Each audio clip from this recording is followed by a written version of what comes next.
Kwingineko mtazamaji, hofu imetanda katika kijiji cha Muthara, Juja, kaunti ya Kiambu kufuatia kutoweka kwa njia ya kutatanisha kwa wasichana wawili ndani ya muda wa chini ya wiki mbili.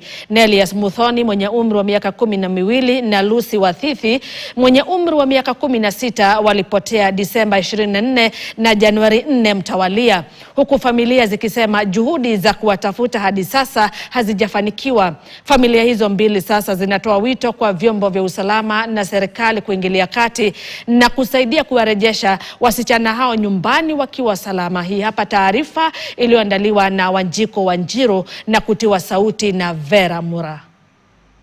Ukibia kwa majirani sikumuona. Simon Mukuha, babake Lucy Wathithi mwenye umri wa miaka 16, mwanafunzi wa kidato cha 3 katika shule ya Chania Girls High School Thika, anaeleza kwa uchungu siku binti yake alitoweka, siku moja kabla ya kuripoti shuleni. Anasema binti yake alitoweka Januari tarehe 4 mwaka 2026. Kuamkia asubuhi mwendo wa 6:43 ndio niliamka nikaambia mama yake hadi amshe mtoto dijitayarishe by 8 tukue tumetoka. Sasa hapo mama yake wenda kumuita kwa bedroom yake, kumuita mara moja Rusi hakuitika. Mara ya pili mama yake akachukua hatua kuingia kwa bedroom.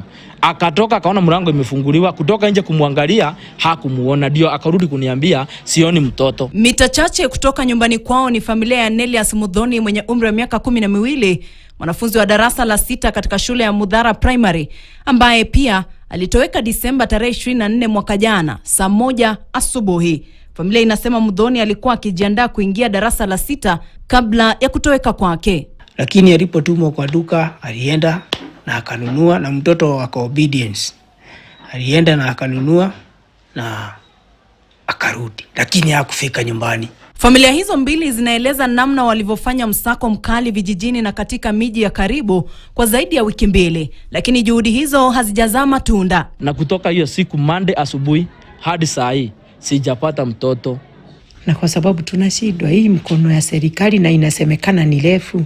Kwani ni refu kiasi gani? Katika ziara yake kwa familia zilizoathirika, mbunge wa Juja George Koimburi na mwakilishi wadi wa eneo hilo Ngugi Muibiri waliitaka idara ya polisi kuongeza usalama katika eneo hilo. Tutakuja kwa hizo police station zenu, tutazifunga na tutahakikisha nyinyi nyote mmetolewa. Tuletewe askari wengine ambao watajali maslahi ya wakaaji wa Juja. Familia, marafiki na jamaa kwa ujumla wanaendelea kufanya maombi, wakiwa na matumaini kuwa wasichana hao watapatikana na kurejeshwa nyumbani salama.